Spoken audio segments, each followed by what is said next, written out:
Welcome back to the show. I'm Tim Peter. I've talked about a concept called prompt brand equity for a while now. The idea that what matters in AI search isn't where your brand ranks. It's whether you show up at all, whether your brand shows up at all. And I mentioned some early research from Rand Fishkin at SparkToro suggesting that AI recommendation lists were unpredictable. You could be number one in one chat and number three in the next, even with the exact same prompt by the exact same person. Well, the full research is out now, and the numbers are much more striking than I expected. Rand's team ran 2,961 prompts through ChatGPT, Claude, and Google AI, with 600 volunteers over 2 months.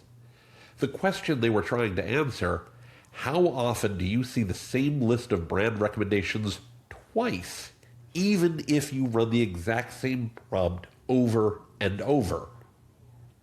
The answer? Less than 1% of the time. I want to say that again. Less than 1% of the time do you see the same list twice. In other words, practically never. That has real consequences for how you measure your business's AI visibility, for how you think about the AI tools that you've already deployed in your own business, and for the ROI gap that I covered on episode 486, which, if you missed it, was about why 88% of companies are using AI, but only 6% are seeing significant value from it.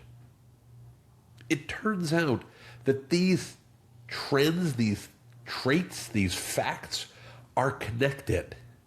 Today, I want to get into how. This is episode 488 of Digital Reset with Tim Peter. I'm Tim Peter. Let's dive in. Okay, let me start with what the research actually found, because the headline number undersells it a little. Rand Fishkin partnered with Patrick O'Donnell at a company called Gumshoe.ai. They recruited 600 volunteers to run 12 different prompts. Things like recommend headphones under $300 or what are the best project management tools.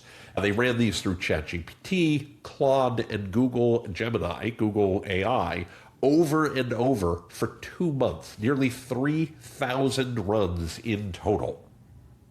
And what they found is this: the list of brands recommended changes more than 99% of the time. The odds of seeing the same list in the same order twice are closer to 1 in 1,000. That's nuts, right? So I want to be fair about what this means and what it doesn't mean. It doesn't mean that AI is useless. It doesn't mean that brand mentions in AI are random. And it definitely doesn't mean you should give up on showing up in AI answers. Far from it. What it means is that where you appear in any given AI response, whether you're number 1 or number 3, tells you essentially nothing. That position is random. It's not predictive of anything to you or to your business. The useful metric isn't rank. It isn't where you show up. It's frequency. How often does your brand appear at all across a large sample of runs on the questions that matter to your customers?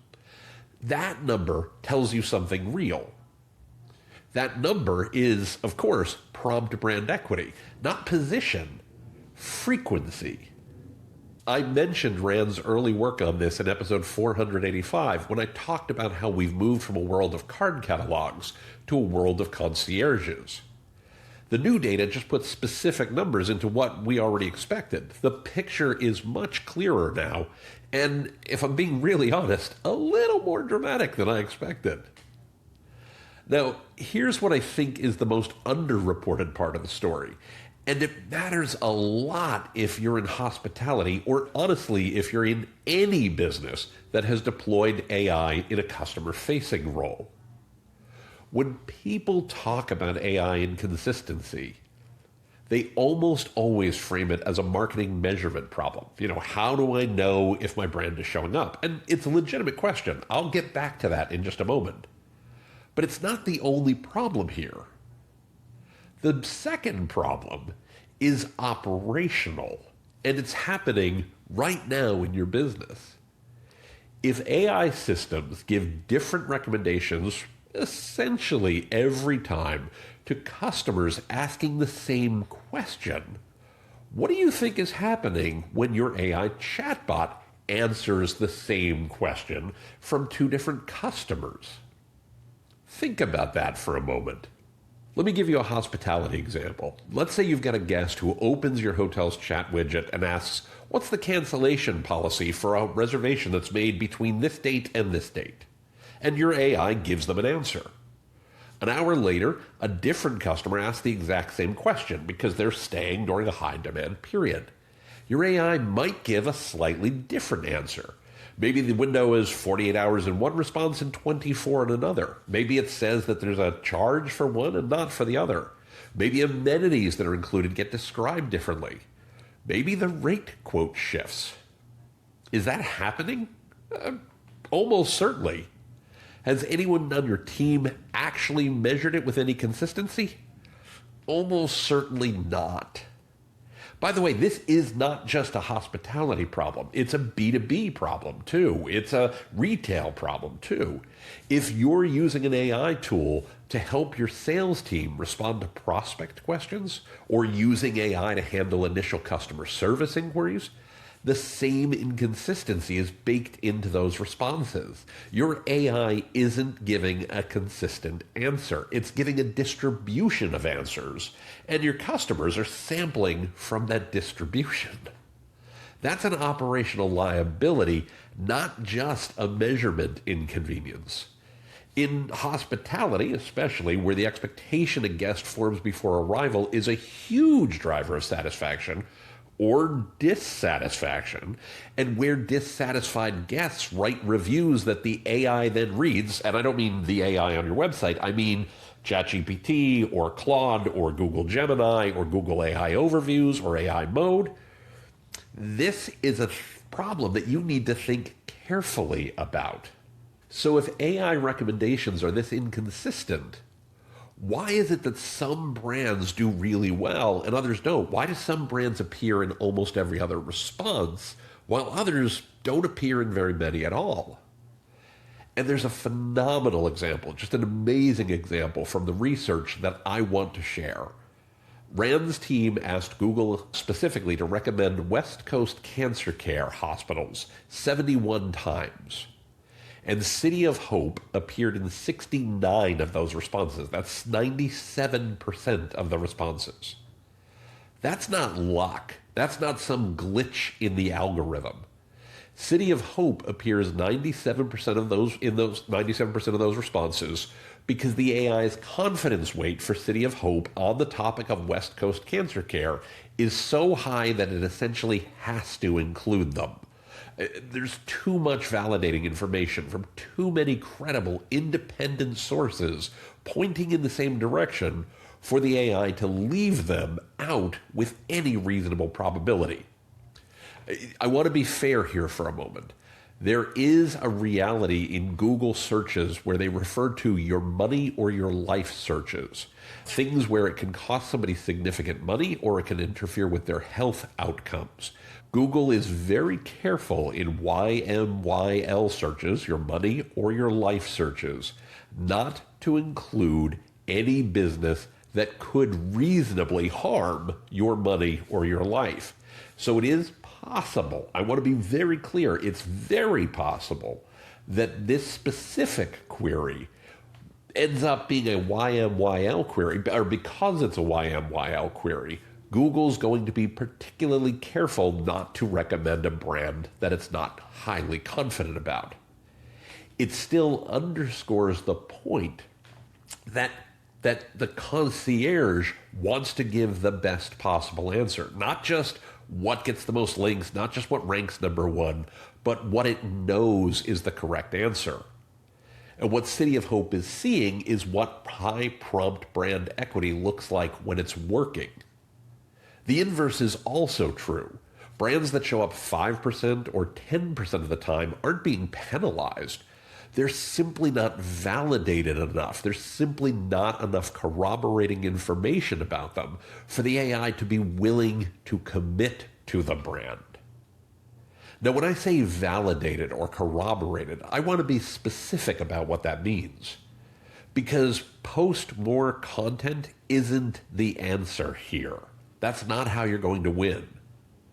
What AI systems are doing is triangulating. They're looking at a variety of sources and they're asking, do multiple independent sources, sources that have no obvious reason to be aligned, point to this brand and only this brand, or mostly this brand, as a credible answer to this question?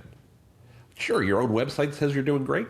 That's a data point, but it's not necessarily a very high weight one. You're a biased source. What your customers say in reviews, that's a higher weight signal. What industry publications and third parties say about you, also a higher weight signal. What other expert sources cite you for, again, higher weight.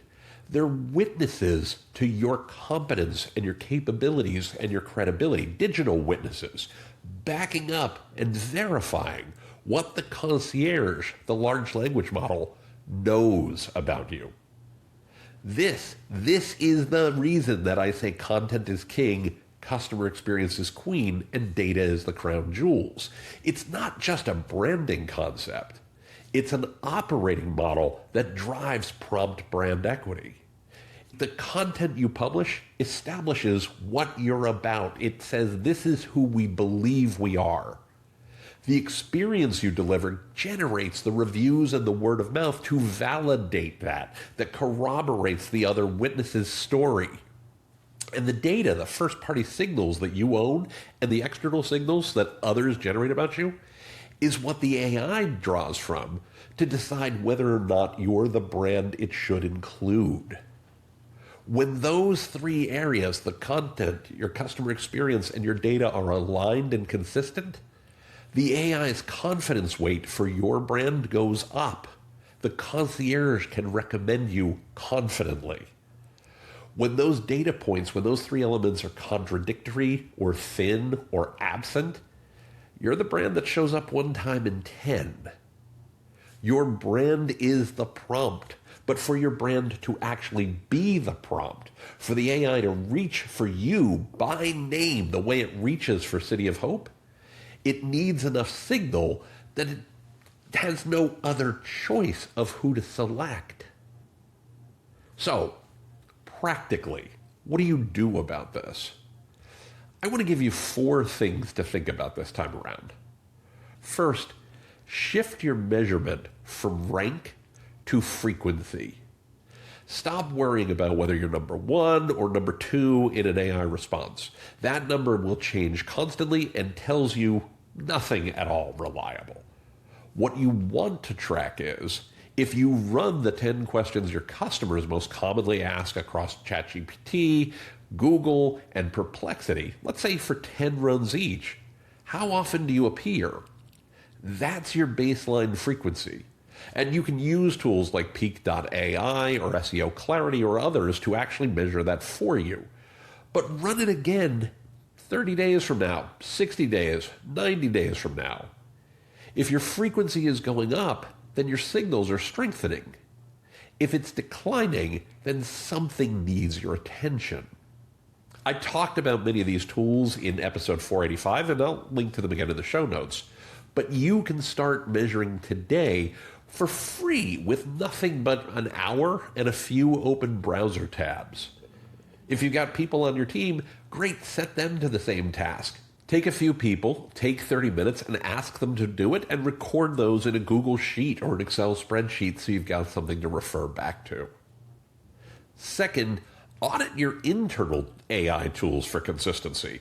While you're worrying about showing up in external AI answers, go check what your own deployed AI is telling your customers. In fact, if you already have an AI chatbot, I would do this first.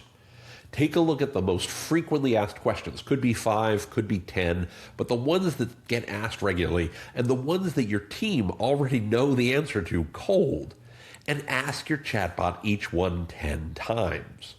If the answers differ materially on anything that would affect a customer's expectations, you've got an operational problem that's creating review risk right now. And that's actually more urgent than any GEO tactic because you're creating a negative impression of your brand. Third, focus your content investment on increasing witnesses, credible witnesses, not just content volume. One piece of original, expert-authored content that gets cited and shared and referenced by independent sources does more for your prompt brand equity than 50 AI-generated blog posts. The AI isn't counting the number of pieces of content on your site. It's weighting the content by the degree to which independent, verifiable sources, credible sources, confirm what your content says. Write less. Make it more citable. Make it more original. Make it more authentic. Make it genuinely worth citing. That's how you get cited more often. Fourth, treat review velocity as a strategic input, not just a reputation metric. Review velocity was always an important metric. This was always important, but AI makes it more true.